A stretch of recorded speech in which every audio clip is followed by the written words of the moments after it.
Міністэрства спорта і турызма Беларусі да спартыўных надзей краіны ставіцца з асаблівым клопатам. У асноўным найбольш перспектыўныя спартсмены невялікімі групамі зараз знаходзяцца на спартыўных базах. З аднаго боку, каб пазбегнуць вірусных захворванняў, з іншага, каб падтрымаць належную форму.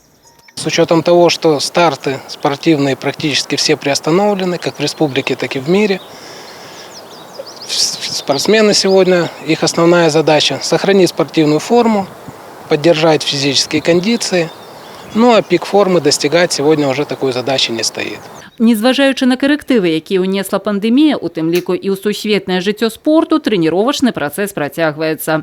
У Брэсце цір, да якога прызвычаіліся спартсмены, закрыты, таму у імправізаваных цірах тут, на спартыўнай базе адпачынку таварыства «Дынама», ёсць магчымасць удасканаліць сваё майстэрства і на адкрытым паветры.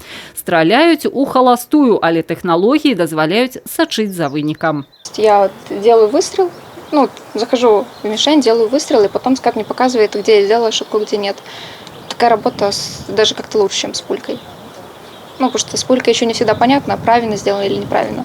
А на скате он не обманет. Да факту того, что міжнародны спорт пакуль у рэжыме цішыні ставіцца па-філасофску. Ёсць час для дадатковай падрыхтоўкі. Последний год был вообще неуспешный. И сейчас, когда я что-то начал складывать, грубо говоря, по ступенечкам подниматься, я понял, что к соревнованиям я не успею. Тут вот так, что перенесли. По сути, я не сильно расстроился. Спецыфіка стойкі падчас кулявой стральбы патрабуе асаблівага клопату пра апорна-рухальны апарат спартсмена.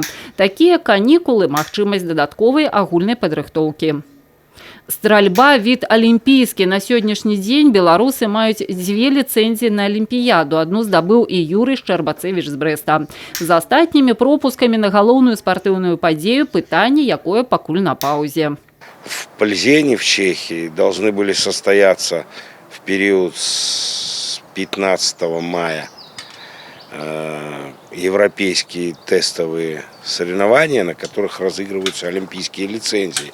И 3 человека у меня, от Бреста, готовились к этим соревнованиям, но они тоже перенесены на неопределенное время. Зараз стралкі, хоць і з пэўнымі карэктывамі, але працягваюць трэніравацца і чакаюць, калі спаборніцтвы зноў аднавяцца, каб паказаць годны вынік. Тым больш, брэсцкая стралковая школа – адна з лепшых у краіне.